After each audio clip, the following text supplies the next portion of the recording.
Welcome to the Totally Adequate podcast, produced by Quest Analytics. Here, we dive into the latest news, policies, and innovations in healthcare provider network management with industry leaders who are shaping the future of care. Our mission? To elevate community health across the nation through superior provider networks. Welcome back to the Totally Adequate podcast. I'm Kate Deiters, and today we are discussing a proposed bill, the Real Health Providers Act, which would amend the provider directory accuracy requirements for Medicare Advantage organizations. This legislation aims to address inaccurate and outdated healthcare provider listings to help consumers make informed decisions about their care. To give us the update is Zach Snyder, VP of Government Affairs at Quest Analytics. Zach, as always, it's great to have you here. Thank you. Glad to be here. Zach, this is something that you have been tracking for a while. Can you give us the road so far? The Real Providers Act is legislation we've been closely following for at least a year, if not 24 months at this point. This is legislation long pushed by Senator Ron Wyden from Oregon, who was the chair of the Finance Committee. Now with the new Congress is the ranking minority member on the Finance Committee. And remember, that's where everything related to Medicare Advantage has to go through before being passed by the Senate and then becoming law. It was in the year-end spending bill in 2024. It almost passed, but at the 11th hour, it was pulled and a skinny bill, so to speak, was put in its place and passed without the Real Providers Act. The Real Providers Act is back in the form of a new bill called the Bipartisan Healthcare Bill, sponsored by Senator Ron Wyden and Senator Sanders. And it could be part of a healthcare package that is decided probably sometime this summer. It'll be interesting to see how this plays out over the next few months.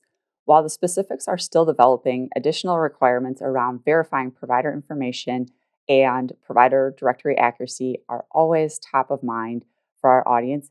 What are some of the changes this legislation proposes to bring? So in the legislation, the health plans, the MAOs, this applies to Medicare Advantage, must verify provider information at least every 90 days. That sounds familiar because that is a requirement in the No Surprises Act on the commercial side. If a provider's network status cannot be confirmed, the directory must show that uncertainty. Any provider no longer in network must be removed within 5 business days. Again, very similar to the No Surprises Act on the commercial side. It's really aligning Medicare Advantage with the commercial requirements. That alignment of requirements sounds practical for organizations who offer products in multiple lines of business. And it's also something that we've heard over the last few years, the wish to have more standardization with network adequacy and provider directory accuracy requirements across the lines of business or in the different programs that plans are having to be conscious of the compliance aspect and the reporting aspect. This proposed legislation sounds like it's moving in that direction. Zach, one of the main components of the No Surprises Act is protecting patients from out-of-network costs. Can you tell us what is in this proposed legislation that might do the same thing? What I think is relevant here is protections for enrollees relying on inaccurate information. So if an enrollee visits a provider listed as in-network who turns out to be out-of-network, the enrollee still pays the in-network cost. The plans must inform enrollees of these protections annually and include reminders in EOBs. So again, very similar to the No Surprises Act. That's a really important point, Zach. To me, these requirements are a strong signal that health plans should be looking at the systems they currently use to track, update, and share their provider data, both internally and externally. It really raises the question of how well plans are positioned today to manage these expectations. However, I know we're only halfway through, so before we jump into how organizations can prepare, are there any requirements in the Real Health Providers Act that go beyond what's included in the No Surprises Act? With the next couple of sections, here's where we depart from the similarity with the No Surprises Act and where this legislation goes even further. The big piece is the annual accuracy report and transparency. Starting in 2027, if the bill is successful, the health plans must annually assess and report the accuracy of their provider directories to CMS, including a so-called accuracy score. We don't know the details of what will go into the accuracy score yet. CMS would implement that through rulemaking. By 2028, CMS would make these scores public so the public can see the accuracy score, and that would be used by potential enrollees to shop the Medicare Advantage plans. A public accuracy score could be quite interesting.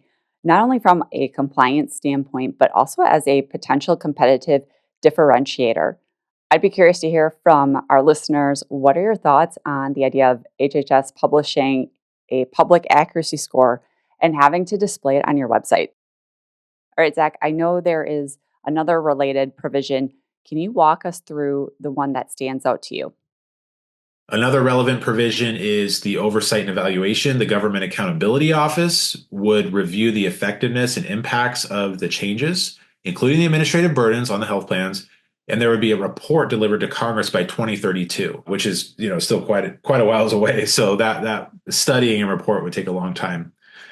In addition, CMS would be required to hold a stakeholder meeting to gather feedback on best practices. So I could envision that meeting being a pretty big deal. There would be a period of time after the meeting where CMS would collect all the information that they've got from stakeholders. Then they would issue guidance to MAOs on maintaining accurate directories and using effectively using data sources to ensure accurate directories. So again, that could include claims data and other data. There was an executive order that we talked about in another episode that would require CMS potentially to incorporate claims data into new policy decisions. So those are really the main provisions that we see in the Real Providers Act that is included in the Bipartisan Healthcare Act. There's certainly a lot to consider here. Zach, how do you think health plans should start preparing for this? What I would tell health plans about this Real Providers Act is pay very close attention to not just the mirroring of the No Surprises Act, which is something that you're already doing on the commercial side, if you do have commercial health plans, but it also has this new accuracy score idea. And it also has this provision in it where CMS will be issuing guidance about how health plans use different data sources to ensure accurate provider directories. So what does that mean for your health plan as well? It's clear there's a lot for health plans to keep an eye on when it comes to the Real Health Providers Act, especially with aspects like the accuracy score and CMS guidance on using data sources for provider directories. It's something we will continue tracking closely. If you want to learn more, head over to our website for more resources. And of course, we'll be unpacking topics like these in upcoming episodes. So if you haven't subscribed yet, now's the perfect time. Hit the notification bell to stay updated. And if there are any network adequacy or provider directory accuracy policies you'd like us to discuss, let us know in the comments below. Thanks again for tuning in, and we will catch you in the next one. Thank you for tuning in to this episode of the Totally Adequate podcast. If you enjoyed it, we'd appreciate it if you could rate us on Spotify or leave a review on your preferred podcast platform.